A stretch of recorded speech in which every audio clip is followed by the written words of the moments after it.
Starting May 24th, in-person work will resume across industries here in Michigan. But a few things have changed since the start of the pandemic, including work etiquette. From following those COVID-19 guidelines to being a team player, Xavier's chatting with an etiquette expert on how to be more mindful of everyone's needs and safety. We're at a point in the pandemic now where so many of us are starting to return to that normal life we once knew, including going back into work for some of us. But how do you navigate that? It's been a year for so many of us since we were in the office. What do we do? How do we handle our manners? That's why we turn to the experts. We have our friend Sharon Schweitzer here with us, culture and etiquette expert. You say we have to remember, number one, safety is a priority in the workplace. Safety and other people being safe in the workplace is crucial. So one of the things we're seeing is that employers and organizations are issuing pandemic guidelines, and each workplace may have a different way of approaching that. They may have check-in stations with contactless thermometers.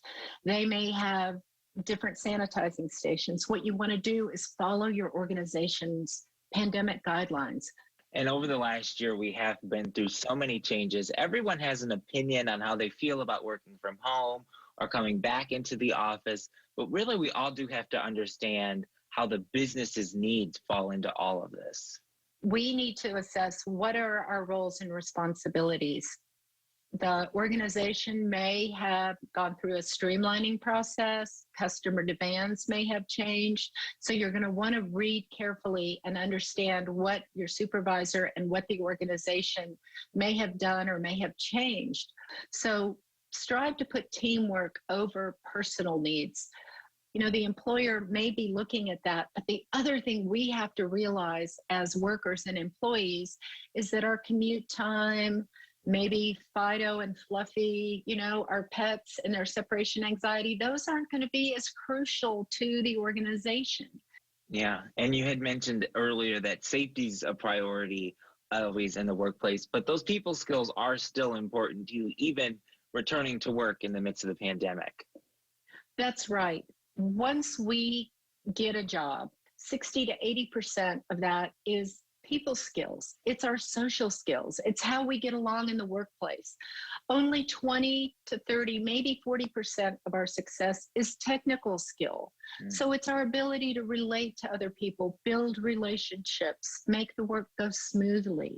So if you're having trouble and you're struggling with that, you may not make it.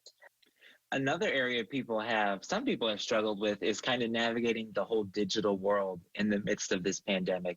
You say people should really have a plan B because there are so many options out there for them to increase their skills.